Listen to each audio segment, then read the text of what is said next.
So you're in front of your computer, in front of a blank screen, and you need to write that important email. It can be to your management, it can be to your team, it can be to your customer, but how to write it in a way that it will get the message through. I'm still sending 20 to 30 emails a day to my team, my management, or my customer. So let me give you a few steps to successfully write your emails. So disclaimer, email is a poor way of communication.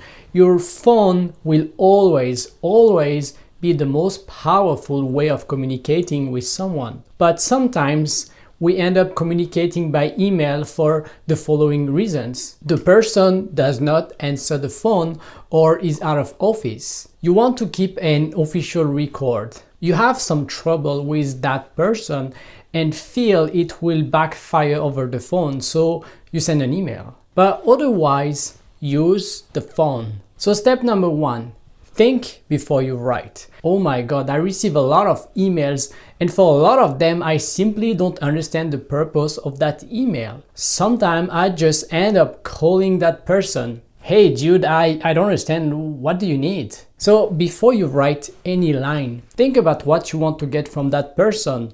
Why are you writing? What do you want that person to answer to you, and why is it important?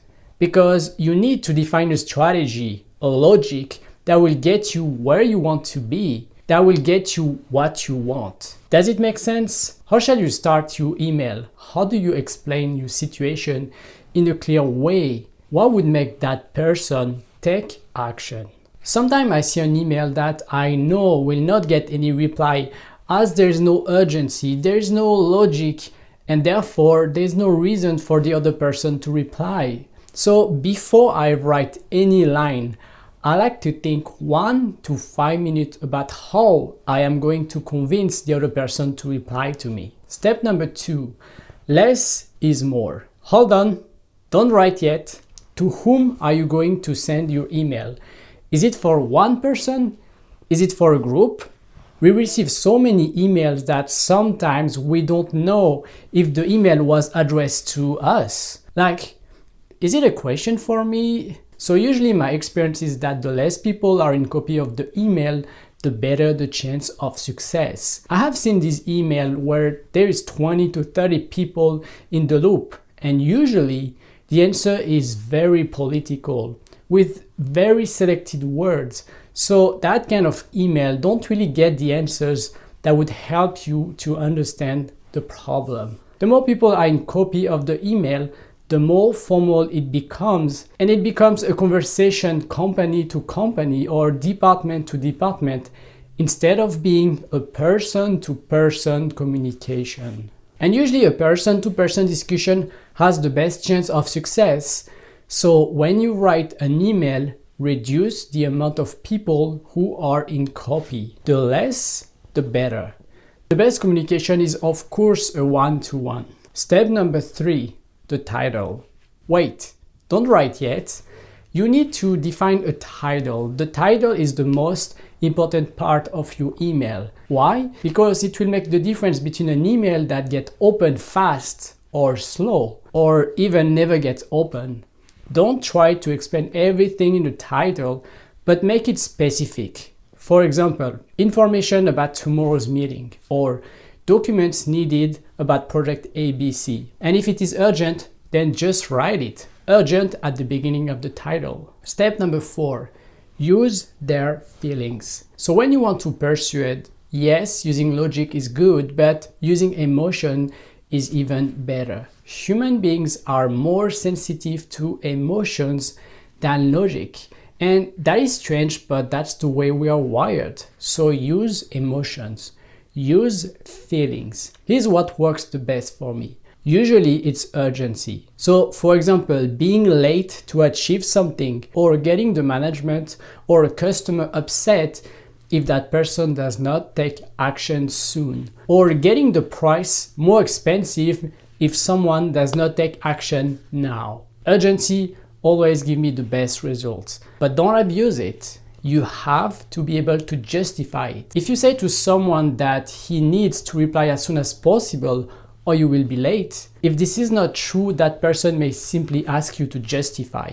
So be careful. It has to be somehow true. Then if there's no urgency to convince someone, I like to explain my situation in a way that the other person can relate to. The other person understands where I'm coming from and therefore help me. This depends on which person you are writing to. It does not work all the time and it does not work with everyone. But if I write it well, it can work. Usually this kind of techniques works the best on the phone. Step number 5, writing style. Your writing style is important. If you write to a lot of people, usually you need to be a bit more formal. That's why I like to write to as few people as possible, because I usually write as I speak with a simple language and simple vocabulary. So you have to make your email easy to read and easy to understand. I often write as if I am writing to a 5th grade student. The goal of the message is not to impress by your vocabulary, but to be understood. So don't make your message more complicated than it is supposed to be. Don't make your message boring or difficult to be read. Make it simple.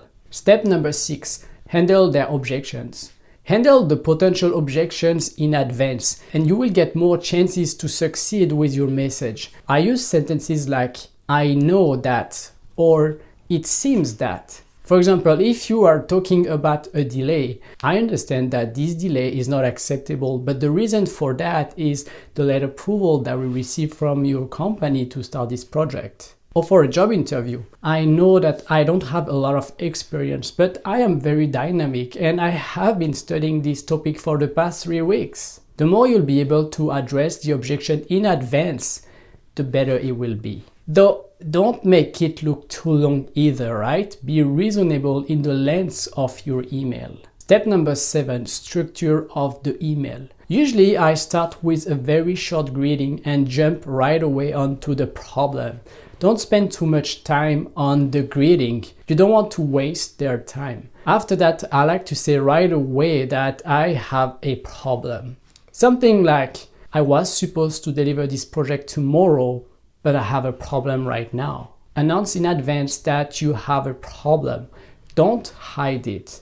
Don't be like, hey, I will be late to deliver this project, but no big deal, right? Don't be like that. Be honest upfront. Then explain your problem. Then finalize with some potential solutions to solve the problem. One of the best ways to communicate about a problem is to talk about it and then give a solution at the same time. Even if the solution is not the best answer for them, it is better than no solution at all.